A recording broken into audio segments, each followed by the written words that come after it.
Good morning, Grindstone Church. Today is Thursday of Holy Week, which means that today is known as Maundy Thursday.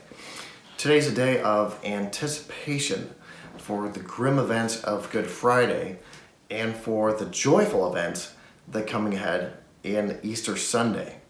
The word Maundy comes from the word mandate or command, and it comes from the scene that we get from John chapter 13, in which Jesus is with his followers at the Last Supper, and he starts to wash their feet, which to each of them was this really kind of offensive and inappropriate moment because they had such a high regard for Jesus. They had no idea why this exalted and incredible man, the Son of God, was washing their feet. It would be like, for any of us today, if the Queen of England was to show up at your door and she had a bucket of water with her and she said, "Okay, we're gonna wash your feet now." You'd be like, no, like that's completely inappropriate for who you are. Well, when Jesus started doing this, when he started to serve his disciples, when he gave of himself to his disciples, what he said to them was, as you've seen me do, now I'm commanding you, now I'm mandating that you love other people, that you serve other people in the same way that I serve, in the same way that I serve and love you. Well, Jesus demonstrated this by serving other people. He demonstrated this ultimately by giving his life for us. In our text again, where we are today, we're again in Matthew chapter 27, and we're in verses 11 to 31. And this passage takes us one step closer to the cross on the road to Calvary, where we are today. And this is right before we get to the cross. Of course, it's Thursday before Good Friday. And it shows us the events of Jesus' trial as it leads up to his crucifixion. So we pick this up in Matthew chapter 27, verse 11. It says, "Meanwhile, Jesus stood before the governor, and the governor asked him, 'Are you the king of the Jews?' 'You have said so,' Jesus replied. When he was accused by the chief priests and the elders, he gave no answer. Then Pilate asked him, 'Don't you hear the testimony that they're bringing against you?' But Jesus made no reply, not even to a single charge, to the great amazement of the governor. Now it was the governor's custom at the festival to release a prisoner chosen by the crowd. At that time they had a well-known prisoner whose name was Jesus Barabbas. So when the crowd had gathered, Pilate asked them, 'Which one do you want me to release to you? Jesus Barabbas or Jesus who's called the Messiah?' For he knew it was out of self-interest that they had handed Jesus over to him. While Pilate was sitting on the judge's seat, his wife sent him this message, 'Don't have anything to do with that innocent man, for I have suffered a great deal today in a dream because of him.' But the chief priests and the elders persuaded the crowd to ask for Barabbas and to have Jesus executed. 'Which of the two do you want me to release to you?' asked the governor. 'Barabbas,' they answered. 'What shall I do then with Jesus who's called the Messiah?' Pilate said. They all answered, 'Crucify him.' 'Why? What crime has he committed?' asked Pilate. But they all shouted so much louder, 'Crucify him!' And when Pilate saw that he was getting nowhere, but that instead an uproar was starting, he took water and washed his hands in front of the crowd. 'I am innocent of this man's blood,' he said. 'It is your responsibility.' All the people answered, 'His blood is on us and on our children.' Whew. Then he released Barabbas to them, but he had Jesus flogged and handed him over to be crucified. Then the governor's soldiers took Jesus into the praetorium and gathered the whole company of soldiers around him. They stripped him and put a scarlet robe on him, and then twisted together a crown of thorns and set it on his head. They put a staff in his right hand, then they knelt in front of him and mocked him. 'Hail, King of the Jews,' they said. They spit on him and took the staff and struck him on the head again and again. And after they had mocked him, they took off the robe and put his own clothes on him. Then they led him away to be crucified.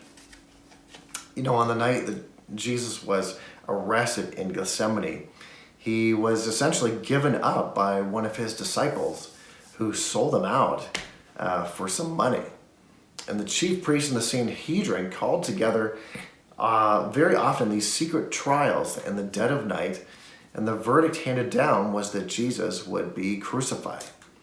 This is something that the Roman prefect, Pontius Pilate, has to execute, and reluctantly, he agrees. And really, at the end of the trial, he says, I completely wash my hands of this. I want nothing to do with this going forward. Well, this passage concludes with the soldiers as they mock Jesus, as they dress him up as this pretend king. And in a culture of honor and shame that they lived in, the indignity of the mock allegiance to Jesus as king adds psychological torture and trauma to the physical abuse that they continued with. And our verse today reflects on Jesus' teaching on Maundy Thursday to his disciples as he was standing there in trial before Pilate. And this passage is from Isaiah chapter 53, which was written hundreds of years before Jesus ever came here. But it was trying to tell the Jewish people at the time, this is what the Messiah will look like. He's not going to come like this conquering king, like many of you expect him to. He's going to come initially as a suffering servant. And it reminds us of this in this verse. It says, all of us, like sheep, have strayed away. We have left God's paths to follow our own. And yet the Lord laid on him the sins of us all. You may have noticed all through this story that we read today that Jesus stayed silent, that he was hurt, that he was harmed, that he suffered great amounts of violence for us in the process of having our sins placed on him. And all of this is foretold for us in Isaiah 53, hundreds of years before Jesus even got here. We're going to be reading it tomorrow in our time together, in which we're reading a few verses for Good Friday. And it's reflected as well in the kids' activity that we have today, which is the circle, which is a crown of thorns, which is going to be put on our Road to Calvary kids' activity that you'll see at the end of this week. And the crown of thorns is to symbolize that the soldiers made fun of Jesus before putting it on his head when they were mocking him as their pretend king. Well, one of the things Matthew does for us in this story, in the way that he writes us, is that he lays it out in front of us. You have Jesus who's mocked as a pretend king. And you also have Jesus Barabbas, who's a known criminal. But because of the pressure of the crowd, he's released back to them because this crowd wants nothing to do with Jesus, who is our Messiah. And what Matthew is essentially saying as this underlying message is he's saying, which Jesus are you going to follow? Are you going to worship and follow and love the right Jesus? Or are you going to fall behind? Are you going to cave into the crowd in the same way the Pilate did, in the same way that the rest of the people were trying to pressure things and move things along here? And I think as Jesus got each step closer to the cross, we see how this whole thing gets so much harder, so much more difficult, so much more violent.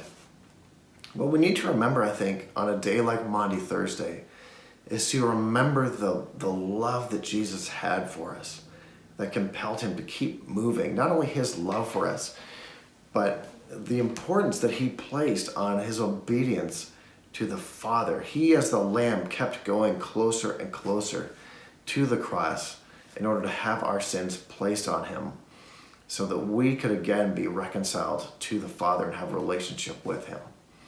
The song that we have today to reflect on this is the song called "Oh, the Deep, Deep Love of Jesus." And so for today, knowing that today is Maundy Thursday, and we're kind of here on the edge looking into Good Friday and anticipating Easter Sunday that is to come. But I just want you to take a moment to be quiet today, to think of the love that Jesus has for you. This is not a cheap love. This is not a superficial love. This is a costly love. This was a love that came at great cost to the Father to give up his only Son for us. So take some time to do that. And as you do, in this silence, in this moment, take some time to read through again Matthew 27 as we prepare our hearts and our minds for tomorrow, for the day that we look forward to as Good Friday.